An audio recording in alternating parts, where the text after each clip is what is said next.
So thank you for having me here. I was telling to Stephanie, this is not my element. I'm not comfortable doing public speaking. I'm more comfortable doing one-on-one interviews in a small room, usually in someone's home, someone's office. But it's fun I think it'll be fun to share some of the things that we do at KUOW. So, I guess, as Susan said, I cover healthcare, and I think it's fun and gratifying because I'm always learning something new, and I get to share it with you, the listeners. And I think part of the best part of the job is meeting people to hear their stories. And after 20 years in this business, I'm still amazed that complete strangers are willing to open up and share their stories. So I consider this a great privilege. So when I share these stories with you on the radio, my challenge is to take hours of tape and distill them into a 3-minute story or 6 minutes tops. So you've heard the expression, this writing expression called kill your darlings. My editor and I, we kill a lot of darlings. Not just words, but sometimes ideas and angles. So the key here is brevity. So if brevity is important, but the story also has to sound interesting too. In radio, we rely on people's voices and what they have to say, but we also rely on scenes and sounds that help create images in our minds. So I like to think that as a reporter, I take pictures with my microphone. Okay. So another challenge in writing for radio is competition. And I'm not talking about media competition. My competition is you, the listener. Unlike print, where readers mostly give their undivided attention to the newspaper or to the book, radio allows listeners to multitask. So you might be listening to the radio while you're driving to work, you might be eating breakfast, you might be brushing your teeth, trying to corral the dog, whatever. So I'm competing with you. So anyway, that's my world. All that research, all the interviews get distilled down to a single essence and written in short form.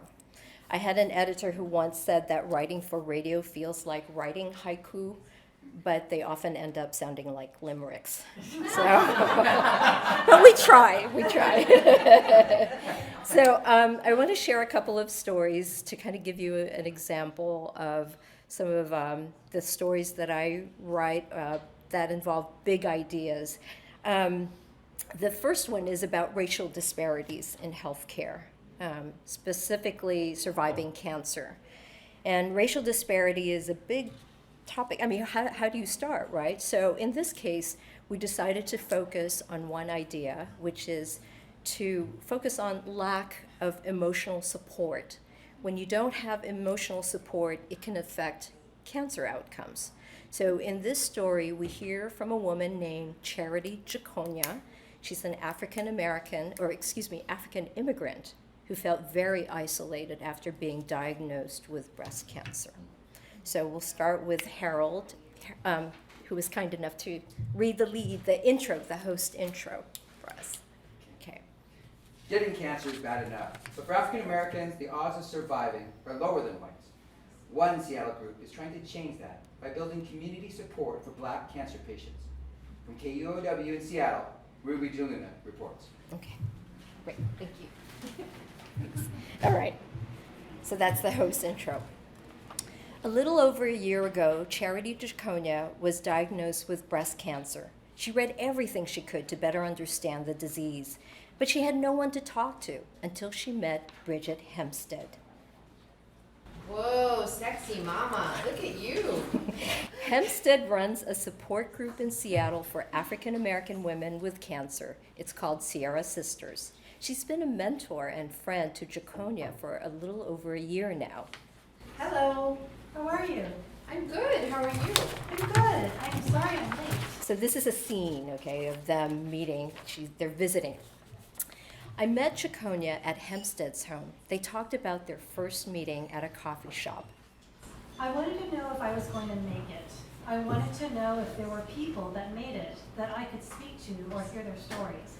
I felt that I had come to the end of my road. Jaconia was 40 years old, a single mom.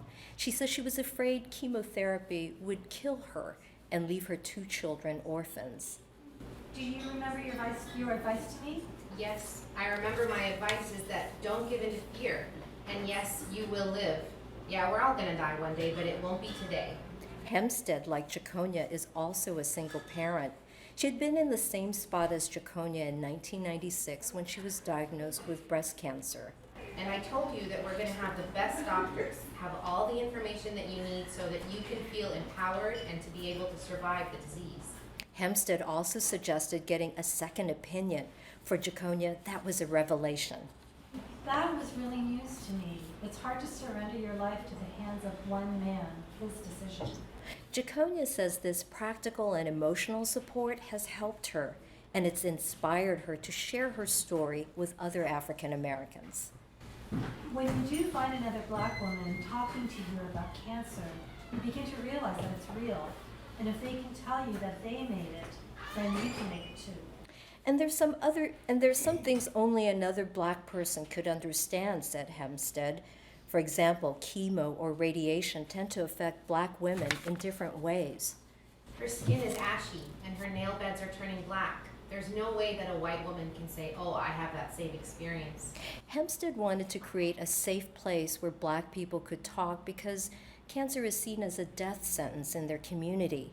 She once gave a ride to a woman who told her she had cancer and had both breasts removed. She said, I feel so ugly, I don't feel like a woman anymore. I feel like it's a judgment on me that I had breast cancer. African Americans have higher death rates from cancer compared with whites. One reason for that disparity is lack of emotional support, says Rachel Sabalas. She's a researcher at Fred Hutchinson Cancer Research Center in Seattle. So you kind of get the idea that the story of these 2 women who battled cancer and both feeling isolated and decided to, to support each other and to help other African Americans who have been diagnosed with cancer. So it's their personal journey to help illustrate a big idea, a big theme. All right, thank you. So the Fred Hutch study was also trying to highlight that this fact that more stress means less healing. Another challenge we face as reporters is how to make data interesting or sound relevant. A recent story I did with data came from the U.S. Census Bureau. And one of the things that the survey looked at is health coverage. So when the Affordable Care Act passed, the number of uninsured people dropped. But here's the thing, when you look closely at the numbers, there's still a gap between men and women. As it turns out, the gap exists in other health-related behaviors like going to a doctor. So more women were getting coverage than men, and we were like, what gives? What's going on? So I did a story on that, and in this case, the more I looked at the information, the more I decided, instead of using the reporter voice, I decided to use my concerned friend voice. So here's the story. Okay. The number of Americans without health insurance has dropped, according to a new U.S. Census survey. But despite the improvement, there's still a gap, a gender gap. KUOW's Ruby DeLuna reports. Thank you. All right. Okay. Guys, we need to talk. You lag behind women when it comes to getting health coverage, according to the census report. Not only that, you tend to shy away from health screenings. And compared to women, you don't have a regular clinician to go to when you're sick or need medical advice. That's according to the Journal of American Medical Association. In other words, you're not taking care of yourself. What gives? Men have in general, there's this idea of strength and power and control. Dr. Tom Walsh is a urologist. He's also director of the Men's Health Center at UW Medicine. The idea of losing control or taking time out of one's busy day to actually see a doctor is part of man's paradigm. Walsh wasn't surprised with these findings. He says this pattern is also common in Europe and Australia. It holds across socioeconomic groups. He thinks it's more than a time issue. Walsh says, unlike men, women have been conditioned to see a doctor at an early age, starting in their teens. But they were introduced to somebody who helps begin screening them for what used to be a very dangerous cancer, cervical cancer, so that it's very routine for once women become in their post-pubertal area, where they would see a gynecologist on a yearly basis for what was deemed to be an important screening. So when men do see a doctor, Walsh says it's not usually to get screened. Yeah, it's for areas that impact their quality of life. Like fertility and sexual health, things that the UW Men's Health Center focuses on.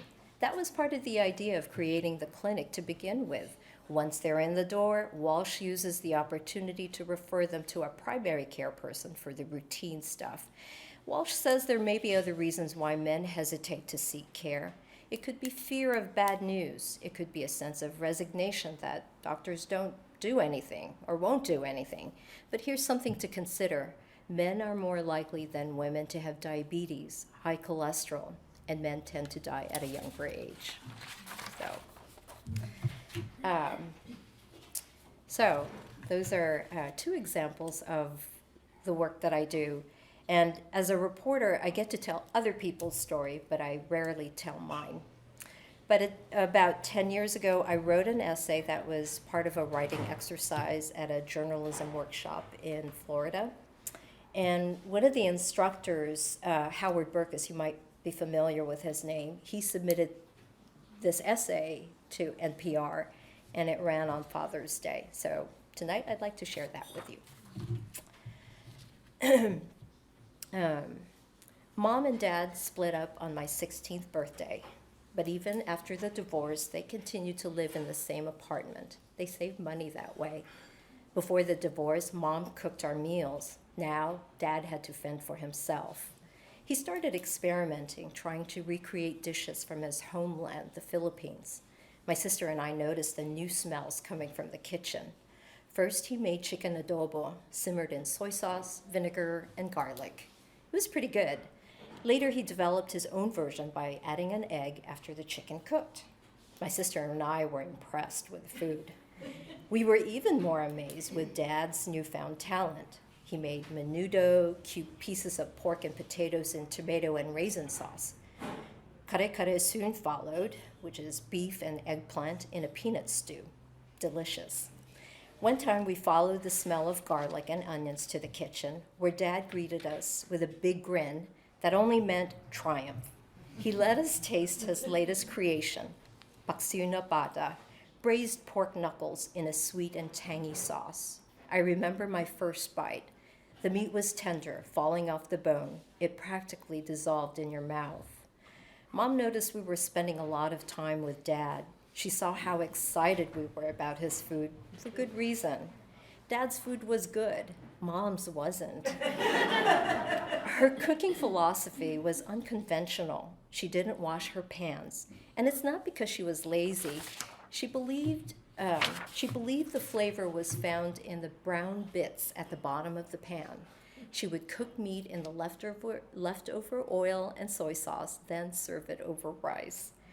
Mom wouldn't admit it, but she was jealous that Dad's cooking was getting a lot of attention. The competition was much more than food. Looking back, no matter what we thought of her cooking, she always took pride in feeding her children.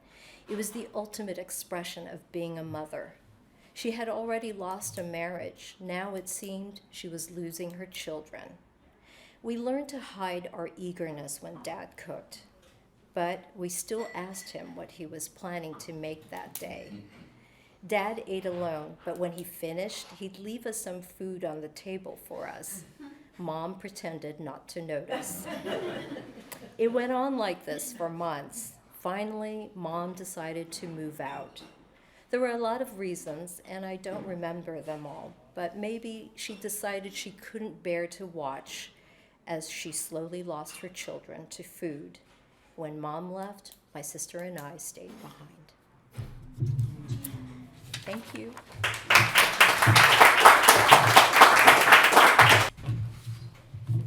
Hello, I'm Stephanie Timm.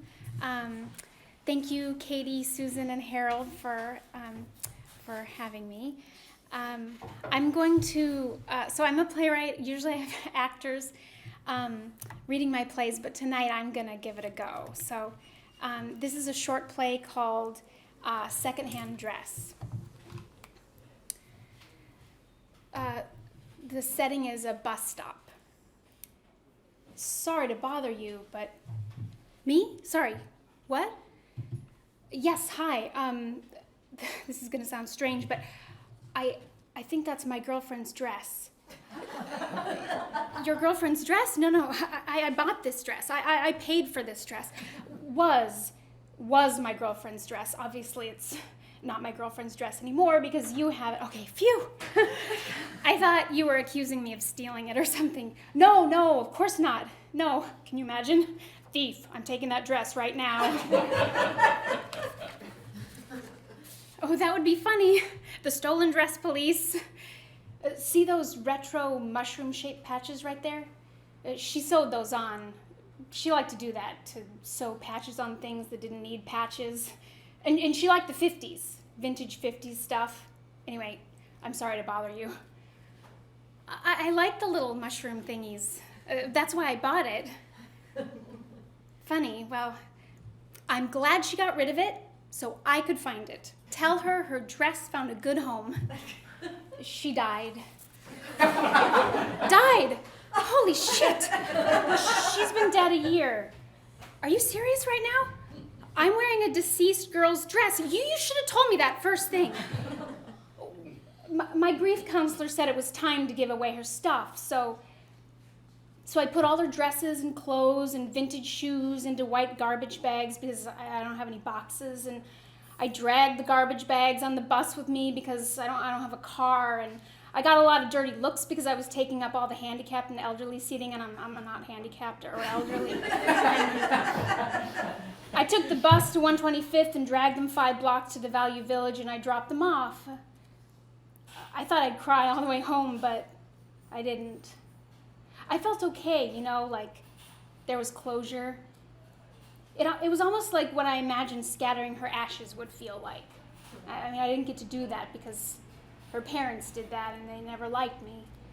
But she loved Value Village, so it's good to sort of scatter her clothes there.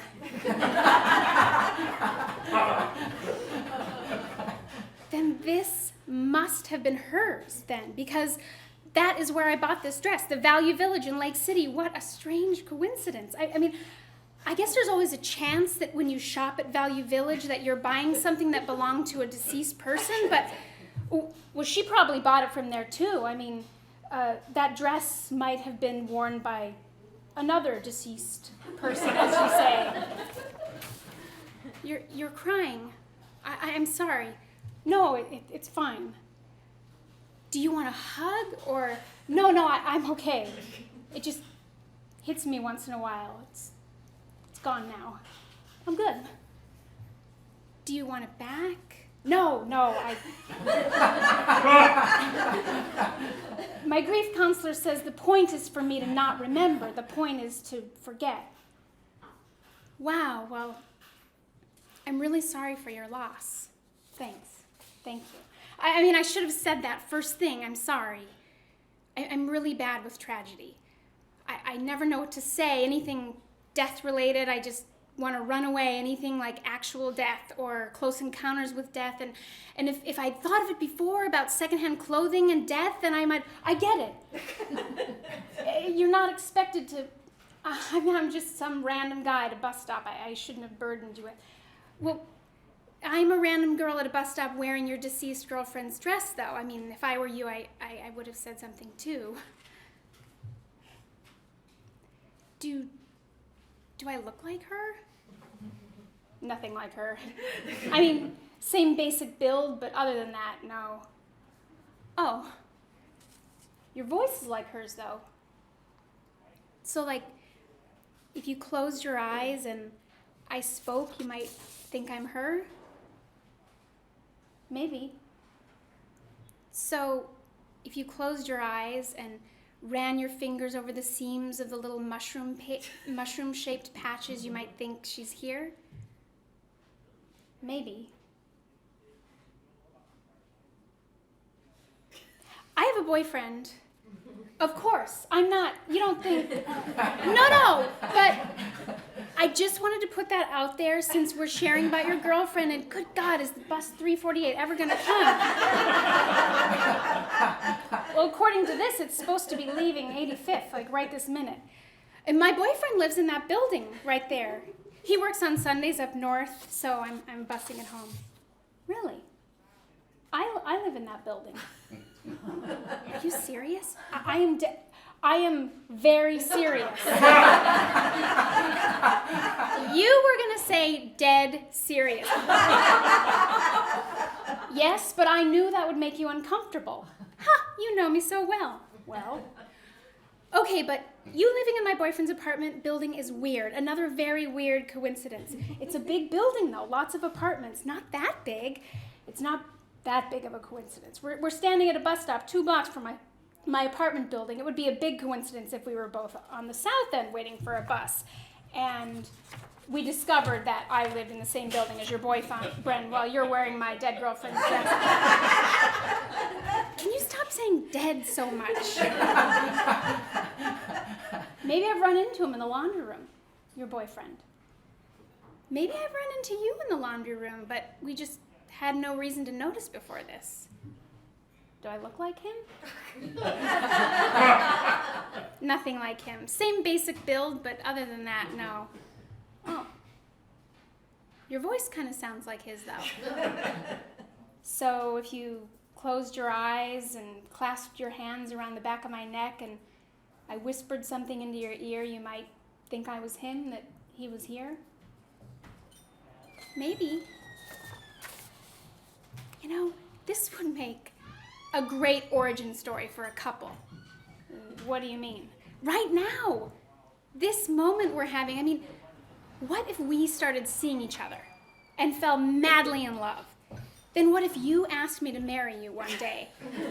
After getting your mom's emerald cut diamond necklace set into a white gold ring?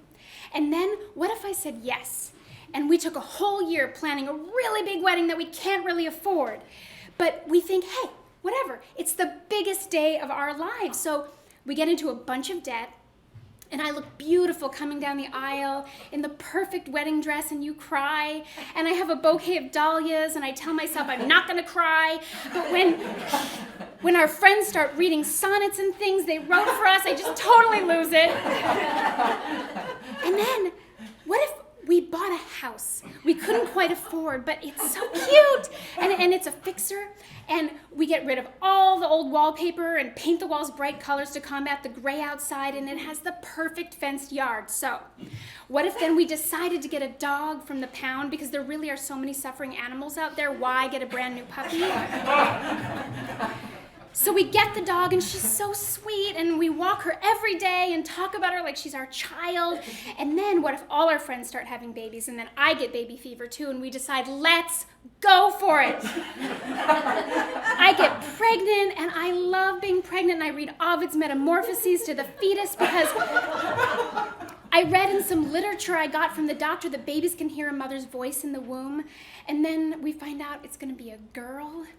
And we pick out a name, and I have the baby, but she's colicky and cries nonstop for 6 hours a day. And what if I'm stuck at home nursing her all the time to stop her from crying, and then I lose my mind, and I'm so tired and sleep deprived, and you lose your mind because you're so tired and sleep deprived, and all we do is fight. And we stop having sex, and you're working all the time to pay for this hip urban house that we can't afford, and for the dog who, as it turns out, has hip dysplasia, and the daughter who won't stop crying, and the wife who won't stop crying, and I'm stuck at home going mad. When you get home, you just pass out from fatigue. And years go by, and the baby gets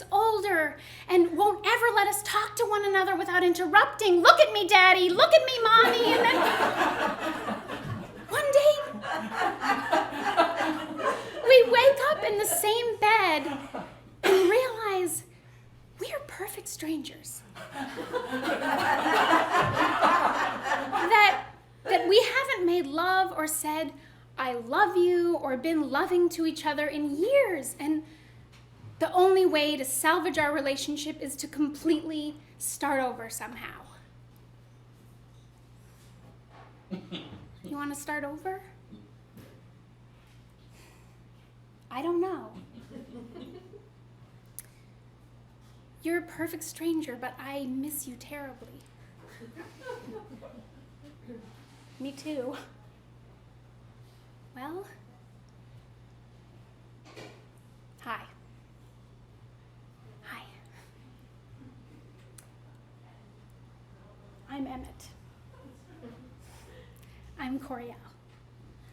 The end. End of play.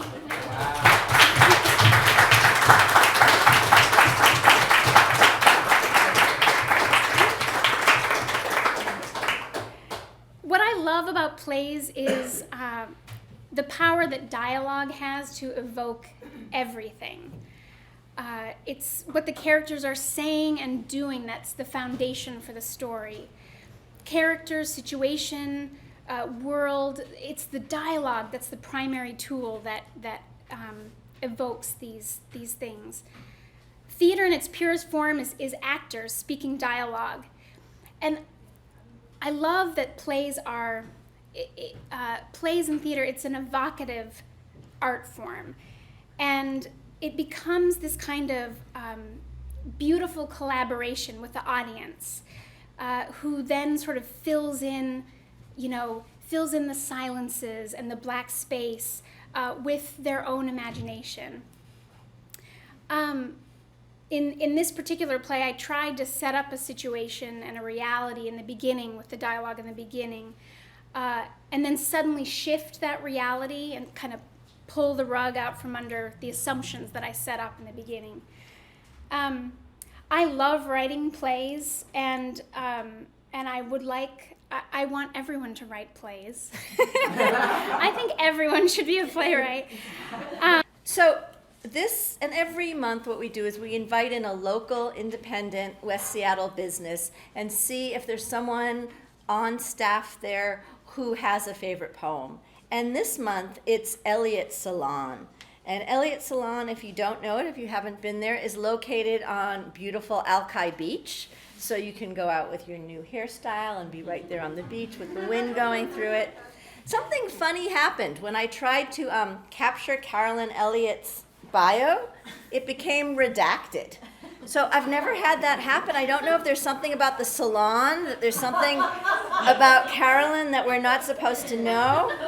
But I kind of remembered a few things about you. So it's not like written there, but I believe that you've been working in hair salons for about 20 years. You've worked in some of the most prestigious salons in Seattle, but you are a native West Seattleite. And so you came back home to West Seattle to do Here for People Here.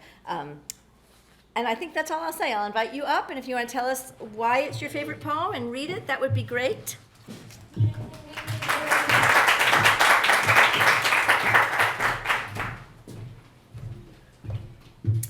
Thanks for having me. I've always liked Dorothy Parker because of her quick wit and her kind of cold sense of humor, I guess. So the poem I'm going to read is called The False Friends, and it is one of my favorites. They laid their hands upon my head, they stroked my cheek and brow, and time could heal a hurt, they said, and time could dim a vow. And they were pitiful and mild, who whispered to me then, the heart that breaks in April, child, will mend in May again. Oh, many a mended heart they knew, so old they were and wise, and little did they have to do to come to me with lies. Who flings me silly talk of May shall meet a bitter soul, for June was nearly spent away before my heart was whole. Thank you. so much for coming out tonight. It's just been absolutely fantastic. And we just have a few questions. They're gentle, kind questions. Harold told me you wouldn't mind not seeing them in advance, so you can speak to him afterwards. For both of you, what is it about a voice or a story that captures your attention and draws you in? And what motivates you to explore a certain topic in depth?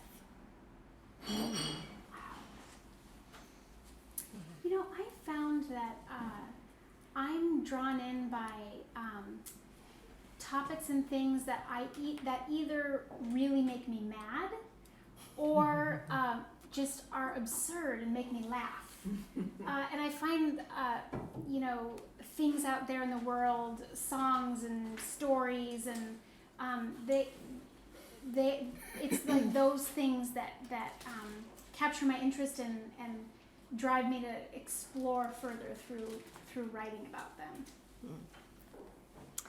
What was the second half of the question?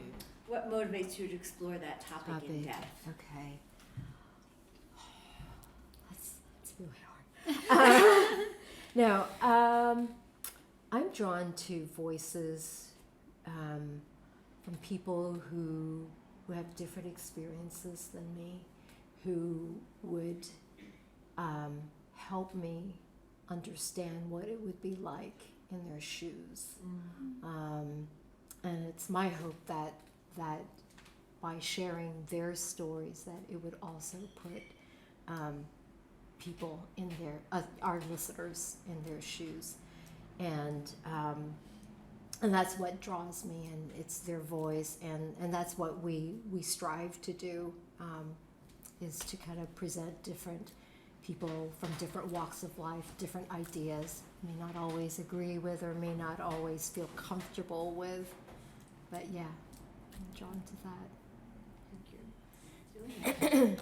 This is a more general question, and in some way you've answered it, each of you, tonight, but something about the difference you see between writing for the page and writing for the air.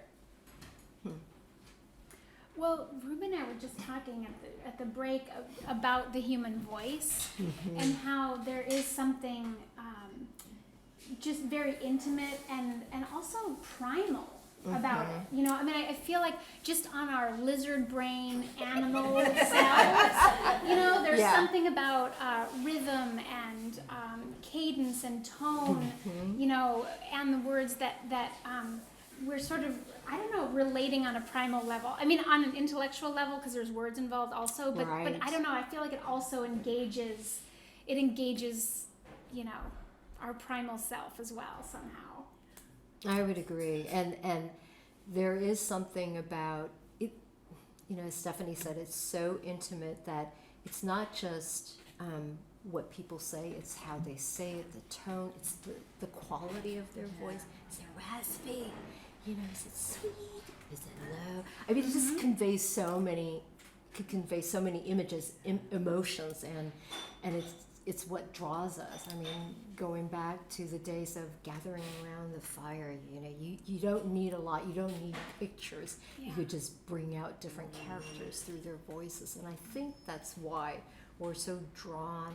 And in many ways, I'd rather not watch people's faces or see their faces. I'd rather listen because I feel like I really am with them that way. Yeah. So, yeah. You're in the right line of work. But I agree with that. I mean, I find that my imagination is stimulated much more by hearing things than seeing them. I feel like there's something about seeing things that it's made for you.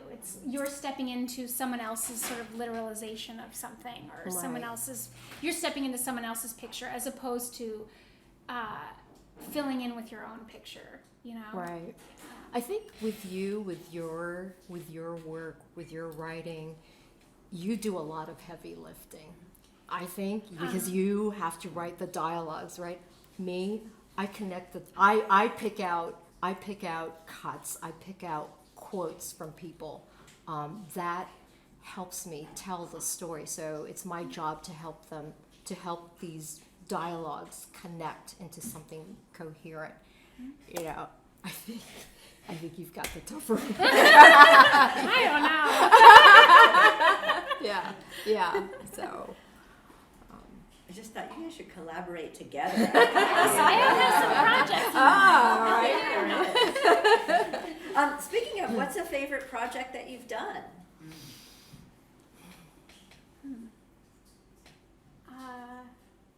Does something come to your mind? Right now, I'm in the middle of. Okay, two. Okay. You can have two. Okay. Now, years ago, I did this documentary. It's a series of stories looking at Washington's history through food. Oh. And looking at not just food, but it's also about the people behind the food and their stories and how there's history behind it. It told a story about some aspect of our state.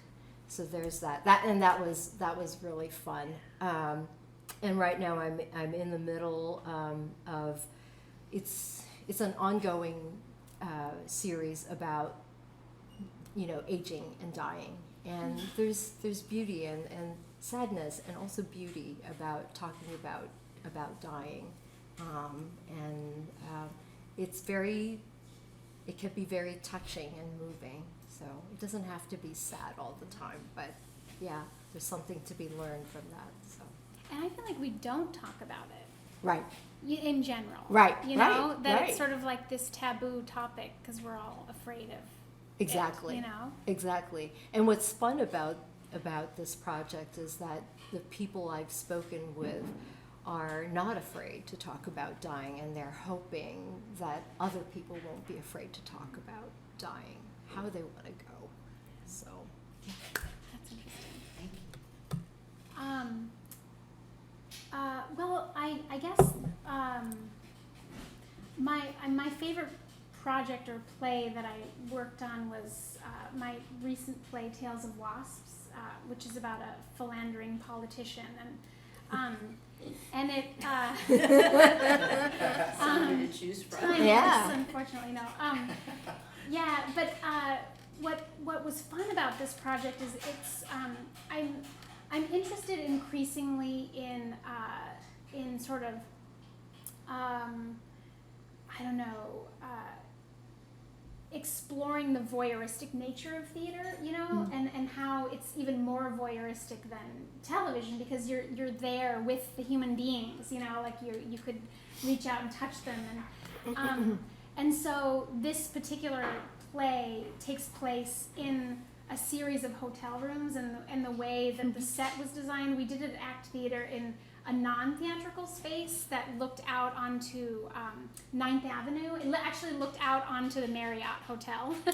And the room looked like a hotel. Wow. And so the audience, when they came in, they were checked in at the desk, and then they were led down a hallway by the bellhop who keyed them into the room, and then you had to go in through a doorway, and then you're in this very intimate space where you're seeing very intimate, you know, you're seeing this scandal unfold, and then you see, you know, his wife confronting him on it and these things, but you're like this far away. Wow. And you're also, the audience was 3/4, and so the audience was watching each other watch these very intimate things, and also as night fell, you know, windows become mirrors, and so you're also able to sort of see your own reflection while you're watching it. And I'm just interested in increasingly in works that that are theater that doesn't happen in a theater, that you sort of and sort of blurring that line between like performance and reality. Wow. Any questions from the audience? I can keep going, but it's probably more interesting to hear from you. I have a question for Ruby DeLuna. Yes. When did you realize that your voice was going to be a part of your life, or was there a time when you realized it was going to be? I guess the more I got into I started as an intern in public radio, and so it started out doing research, and the more I did research, the more I wanted to write about what I researched.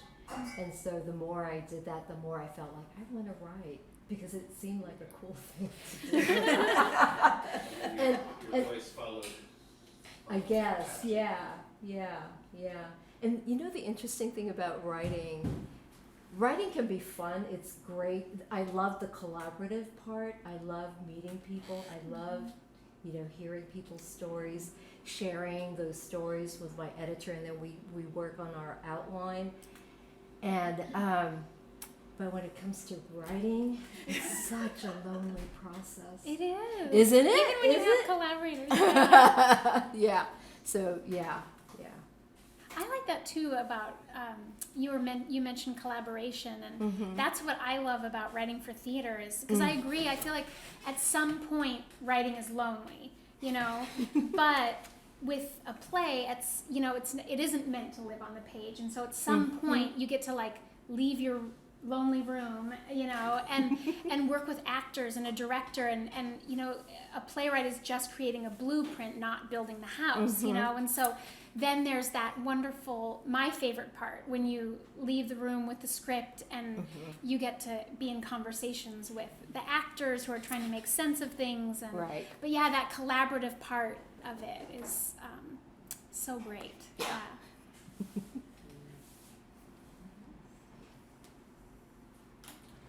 I'm wondering, because for this special installment of Words in the Air, I kept thinking for both of you that I would close my eyes, I'd listen, then I would know your voice.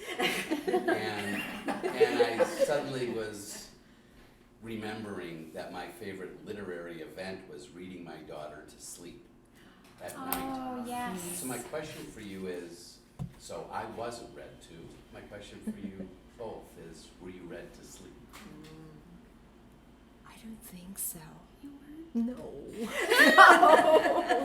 Sadly, no. I was. My dad wrote a few children's books, and he was a clinical psychologist. He's retired now, but he was very into books and literature. So we grew up, we always had a bedtime book.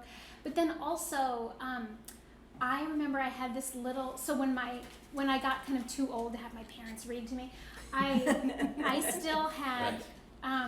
I would fall asleep to listening to something. Like I remember I had this little brown Fisher-Price tape recorder. And I had this great Alice in Wonderland books on tape, and it was like there was a yellow tape and a pink tape and a green tape, so it was told in like over 2 hours of tape or whatever, and they came with books. But I remember those stories vividly. But yes, so falling asleep to books, and I have a 6-year-old and a 2.5-year-old, and they can't fall asleep without. Aww. Right now, my daughter is really into Peter and the Wolf, a musical fairy tale. She has the whole thing memorized.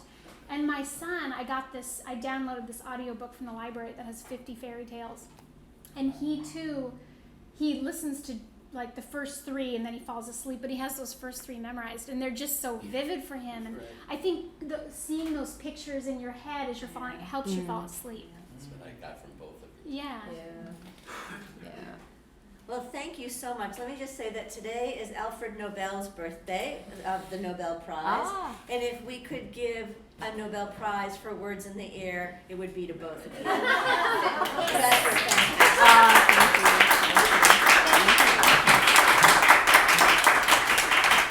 And these are because What Writer doesn't need a coffee mug. So thank you so much. Thank you so much.